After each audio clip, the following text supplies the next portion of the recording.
안녕하세요. 안녕하세요.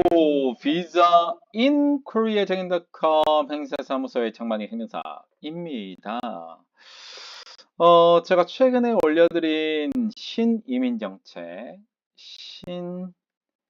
신이민 정책 관련해서 어,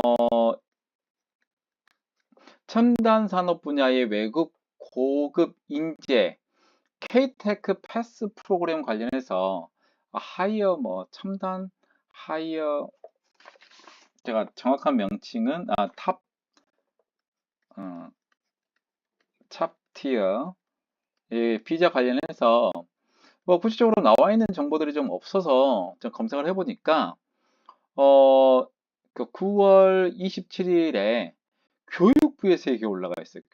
교육부 사이트에 이게 올라가 있어서 제가 이제 중요한 사항들을 좀 발췌를 해서 제가 여러분들께 좀 알려드리려고 합니다. 그러니까 첨단 산업계의 해외 고급 인재 K-테크 패스 프로그램인데,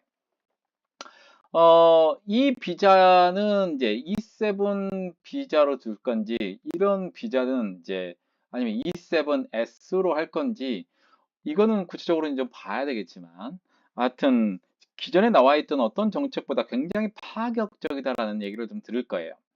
해외 고급 인재 조건이 만족하면 첨단 분야의 취업이라든가 창업이 확정되면 발급이 된다. 입국한 다음에 1년이 지나면 F2 비자, 이제 어떤 비자인지는 모르겠어요. 어떤 비자인지는 모르겠는데 그 비자를 받으면 1년이면 F2 7S로 발급을 가능하고 이제 3년이 지나면 이제 F5 16S로 변경 가능한 절차로 될 건데 일반적인 거 보면 제가 볼 땐 E7 원래는 S2거든요. S2 개념인데 여기에서 이제 창업인 경우에는 어떤 거, 취업인 경우는 E7 S2가 될 것 같고 예를 들면 창업이면은 뭐죠? 비즈니스면은 뭐 B2 이렇게 할 수도 있지 않을까?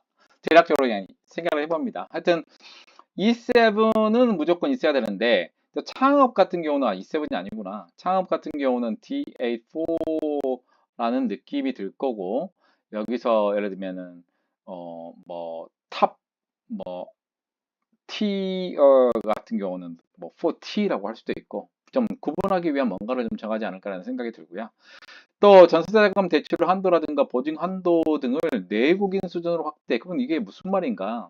라고 할 수 있는데 구체적인 사항들을 한번 좀 봐보겠습니다. 다시 한번 말씀드리지만 이거는 교육부에서 발표한 자료고요. 구체적인 사항들은 나중에 법무부에서 발표를 하지 않을까 싶습니다. 근데 지원 사항은 크게 이제 자격 요건이 있고 그다음에 비자 특별 대우하는 게 좀 있고 뭐 앞으로의 이제 비자 변경이라든가 혜택 같은 경우 이런 거를 좀 볼 수 있겠죠. 그다음에 이제 정주 지원을 어떻게 하는 건가, 지원 절차는 어떻게 될 것인가 이렇게 되어 있는데 첫 번째는 이제 고급 인재 조건을 만족하고 그다음에 첨단 분야의 취업이라든가 창업이 확정이 돼야 된다라는 얘기예요. 자, 예를 들자면 취업 같은 경우는 E7 S2가 거의 맞을 것 같고요. 왜냐하면 E7 S1은 GNI 3배인데 뭐 그럴 수도 있고요. 그다음에 E7 S2는 이제 점수제로 하는 거고 뭐 E7 S1이라든가 S2 이건 상관이 없을 것 같고요. 그다음에 이제 창업 같은 경우는 본인 창업이면 D8인데 DA4가 될 수 있는 가능성이 상당히 높은데 여기가 이제 뭐를 붙일까? 그래서 이게 탑 티어면 T일 수도 있고, 뭐 그러지 않을까라는 생각이 좀 들기는 하는데, 하여튼 취업은 E7밖에 안 되니까, E7 창업은 D8이다. 이렇게 정도만 알고 있으면 될 것 같은데, 예시가 나와 있는데, 그 첨단 산업계의 해외 고급 인재 기준이라는 게 어떤 거냐? 고급 인재 여기서 보면 해외 고급 인재라는 조건. 근데 이게 지금 교육부에서 나온 자료고, 이 이제 법무부에서는 이제 여권이라든가 이런 부분들이 별도로 좀 추후에 정해지겠죠. 그래서 이런 게 있구나 정도만 좀 아시면 될 것 같은데 예를 들면 글로벌 100대 탑 100 석박사 졸업이다. 석박사, 석사나 또는 박사 졸업을 해야 되고, 연차는 이제 이렇게 된다. 연차는 이제 8년 이상이 돼야 되고, 연차라는 거는 이제 회사, 이제 이 학위를 받고 나서 이제 그 일한 경력이라고 보시면 될 것 같고, 출신 회사 같은 경우는 해당 산업계의 밸류체인 전반의 글로벌 탑 30개 기업이다. 그러니까 반도체면 반도체, 물류면 물류, 이렇게 해가지고 정확하게 이제 어떻게 나오겠죠? 포춘지 뭐 탑 500 중에서 탑 30이든지. 경력은 이제 프로젝트 리더 경험으로 1회 이상 등 고액 연봉자다. 근데 고액 연봉자라는 얘기도 실제로 지금 없잖아요. 그러니까 제가 일반적으로 판단하는 고액 연봉자는 6천만 원 이상인데, 만 원 이상이거든요. 근데 경우에 따라서는 고액이라고 보면 GNI 2배 정도도 생각을 해볼 수 있지 않을까. 그래서 이제 이 부분들에 대해서는 이제 조금 법무부 지침이 나와봐야 좀 알겠다. 중요한 거는 학력이 있어야 되고, 그다음에 연차가 있어야 되고, 출신 회사가 있어야 되고, 그다음에 경력이 있어야 되는데, 이 중에서 예를 들자면은 글로벌 공대입니다. 탑 100이기 때문에 이제 QS 탑 500 유니버시티에도 예를 들면은 뭐 사이언스, 엔지니어링 학과라든가 이런 부분들을 따로 또 검색을 할 수가 있거든요. 그래서 지금까지는 QS라든가 타임스는 대학교를 기준으로 했다면 지금은 이제 공대, 공과대학으로 이제 포커스를 맞춰서 100대 공과대학이다. 이렇게 보시면 될 것 같아요. 그래서 이제 학력이 돼서 연차가 8년 이상이나 이런 부분들은 실제로 다 적용을 할 것인지 아니면 이 중에서 몇 개만 이제 맞아도 신청할 수 있는지는 이게 나왔죠. 해외 고급 인재 기준은 세부 시행 계획 준비 과정에서 있기 때문에 별도로 마련한 예정이라고 합니다. 그래서 이게 예시에 불과하고 이게 이제 첨단 산업계의 해외 고급 인재 기준을 어떻게 잡을 것인가? 그렇게 되면은 그게 이제 요건이 되겠죠. 요건이 되고 이제 취업이 되게 되면은 이제 한국에서는 회사가 분명히 있어야 되겠고 창업인 경우에는 이제 뭔가가 있겠죠. 수치로 나올 겁니다. 자, 비자에 대한 특별 대우가 이제 변경 혜택인데 입국 후에 1년이 지나면 F2, F7S겠죠. 전환이 가능하고 F7 비자로 변경한 날로부터 3년이 지나면 신청이 가능하다. 이거는 다 이전에 그거예요. 자, E7S1과 2 요걸이 되는 거고. 그래서 실제로 지금 이제 첨단산업계의 해외 고급 인재 K-테크 패스 또 그 얘기하는 탑 티어 과정 그 정도 높은 정도 수준의 비자인 경우에는 이제 E7S1과 S2 원래 이렇게 해야 돼요. 그러니까 작년에 이것 때문에 엄청 문제 생겼잖아요. E7S1, S2 이런 사람들의 석박사급 이상 정도 돼야 되거든요.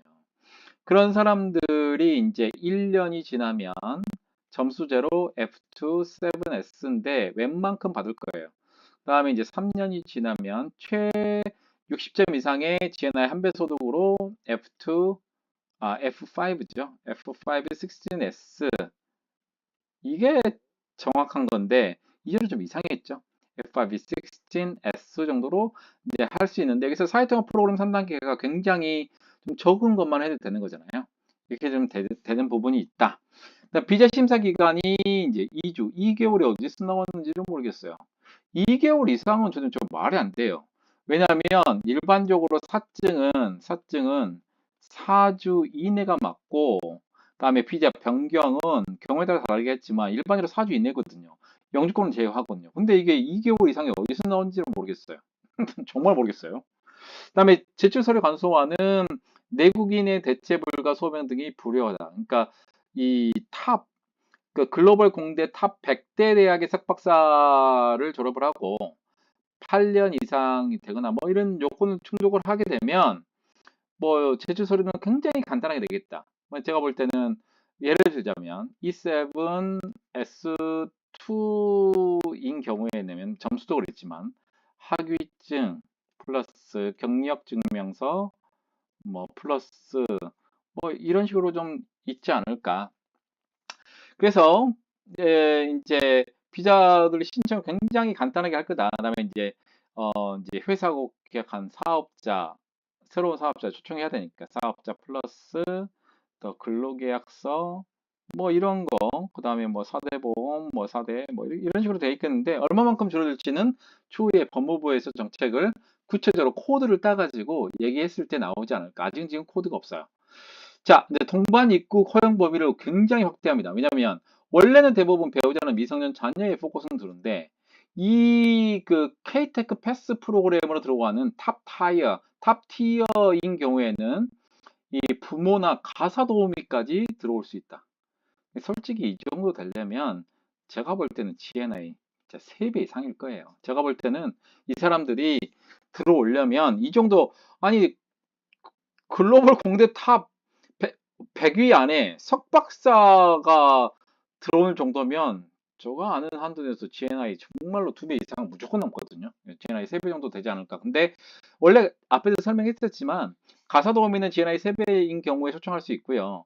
부모님들은 GNI 2배인 경우에는 초청할 수 있거든요. 근데 이제 이거를 한꺼번에 묶어서 하는 시스템이다. 우수인지 F7 자격 변환 시에 배우자, 자녀도 F2 71S로 바뀌겠죠. 그래서 자유로운 취업이 가능하고 미성년자로 입국한 그 아이가 성년이 되어도 이거는 이제 그때는 이제 F1이 되겠지만 가족과 동반할 수 있게끔 만들겠다. 아주 세심하게 만든 것 같아요. 요거를 굉장히 왜냐하면 이 이제 미성년자가 성년이 됐을 때에 대한 거가 지금까지 규정들은 만 19세가 되면 다 나가 있어야 됐어요. 근데 제4차 외국영장 기본계획 발표가 올해 1월, 이제 작년 12월에 되고, 1월 달에 이제 구체적인 게 나오고, 이번에 9월 26일 날에 법무부가 이민 정책을 발표하면서 제가 굉장히 디테일한 부분들까지 신경 썼다고 말씀드렸잖아요. 그게 이거예요. 미성년자가 성년이 됐을 때 비자도 고려를 이미 한 거예요. 굉장히 체류 쪽에 일가견이 있는 분이 만든 거예요. 예, 이렇게 일반적인 비자는 여기서 끝나요. 여기서 끝나는데 여기에 추가가 됐기 때문에 아주 디테일한 거다. 그다음에 뭐 보안검색 이런 건 그렇고, 그다음 해외 인재 자녀의 외국인 학교 정원 외로 입학이 허용하게끔 이제 교육부라든가 그런 쪽에 얘기를 할 것 같고, 이게 중요합니다.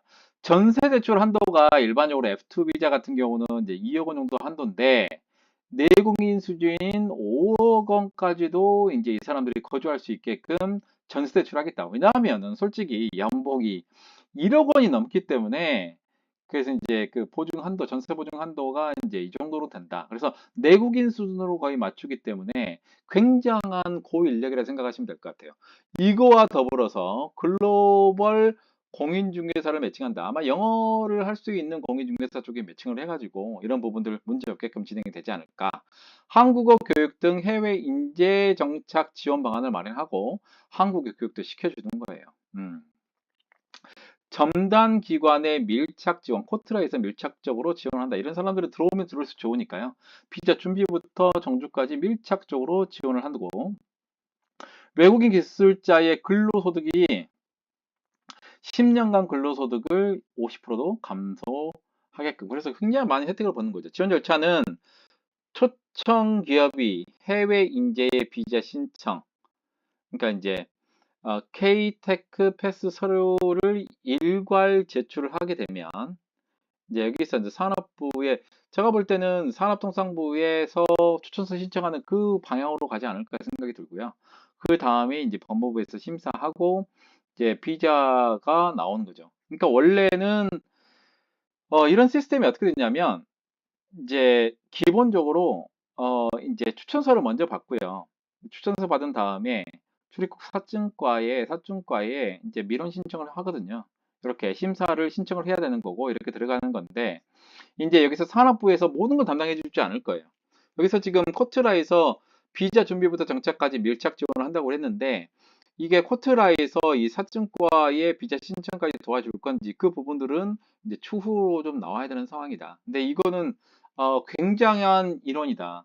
굉장한 인원이고 이제 이런 인원들이 한국에 굉장히 많이 정착을 해서 이제 이런 그 첨단 산업부라든가 해외 고급 인재가 한국으로 유입될 수 있는 굉장히 좋은 아주 획기적인 방향이라고 생각을 해요. 제가 볼 때는 여기서 이제 F7S는 무조건 비자가 나올 거고요. 그 다음에 이제 영주권 하려면 한국어를 조금 해라. 그 정도 수준에서 될 거고. 그 다음에 이전에 제가 외국인 정책에서 설명했던 것처럼 맞춤형, 비자 맞춤형 이제 한국어, 이제 정책을 필 건데 그게 이제 이런 시스템에 도입될 거예요. 그러니까 이런 비자, 특히 이제 뭐 E7S1, 2라든가, 그 다음에 이 DA4 같은 이런 그 스타트업 비자인 경우에도 이래같이 첨단 기술 이런 요건들이 충족을 하게 되면 만약에 신청이 가능하잖아요.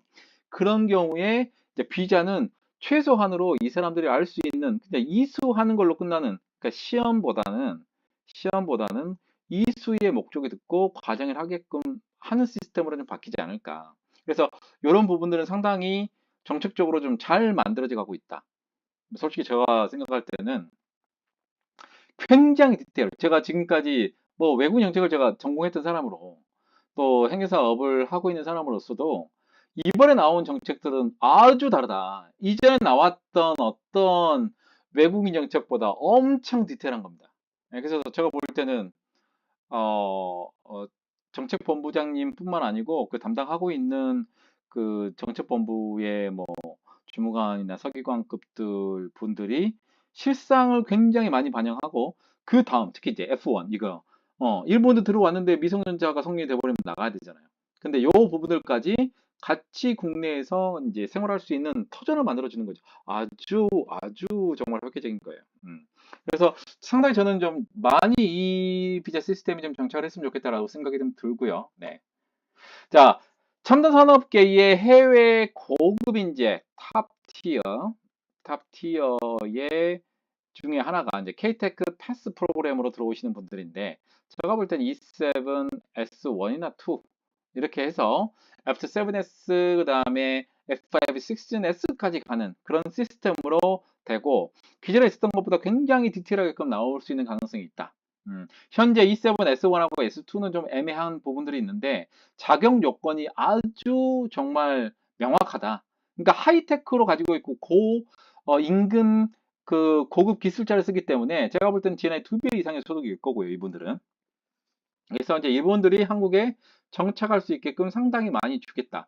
근데 중요한 거는 이제 첨단 산업 분야를 만약에 이제 이게 안정권이 들어가게 되면 그다음에 이제 인문사회라든가 그 부분들까지 좀 확장을 해야 되지 않느냐. 왜냐하면 모든 세상에 이 첨단 분야 기술만 있어서 모든 게 되는 게 아니잖아요. 요즘에는 첨단 하이테크와 인문학의 접합, 그 다음에 뭐 순수 과학의 접합 이런 부분들이 굉장히 많이 있기 때문에 이제 AI라든가 이런 부분들 관련해서도 이제 같이 접목할 수 있는 부분이 상당히 많다. 그래서 지금 이제 첨단 산업계의 해외 고급 인재 K-테크 패스 프로그램이 먼저 진행되지만 어느 정도 2, 3년 정도 좀 하고 나서 안정이 되면 인문사회 과학 쪽으로도 충분히 확장될 수 있는 가능성이 있다.